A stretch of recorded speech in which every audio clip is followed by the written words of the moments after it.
હવામાન વિભાગે કહ્યું કે ચક્રવાતી તોફાન રેમલને કારણે પશ્ચિમ બંગાળ, ઉત્તર ઓડિશા, મિઝોરમ, ત્રિપુરા અને દક્ષિણ મણિપુરના દરિયાકાંઠાના જિલ્લાઓમાં ભારે વરસાદ પડી શકે છે. IMDએ દરિયામાં માછીમારી કરવા ગયેલા માછીમારોને કિનારે પાછા ફરવા અને બંગાળની ખાડીમાં ન જવાની સલાહ આપી છે. IMDએ જણાવ્યું કે આસામ, મેઘાલય અને અરુણાચલ પ્રદેશમાં ભારેથી અતિભારે વરસાદ થઈ શકે છે.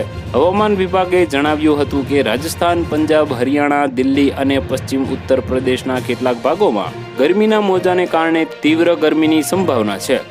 IMDએ જમ્મુ અને કાશ્મીર, હિમાચલ પ્રદેશ, પૂર્વી ઉત્તર પ્રદેશ, મધ્યપ્રદેશ અને વિદર્ભના જુદા જુદા સ્થળોએ ગરમીની લહેરની આગાહી કરી છે. હવામાન વિભાગે જણાવ્યું હતું કે ગુજરાત, સૌરાષ્ટ્ર અને કચ્છના વિવિધ ભાગોમાં હીટવેવની સ્થિતિની સંભાવના છે. તો વધુ માહિતી મેળવવા માટે ચેનલ સાથે જોડાયેલા રહો. વિડીયો પસંદ આવે તો લાઈક કરી દેજો. ચેનલમાં નવા છો તો સબસ્ક્રાઇબ કરી દેજો.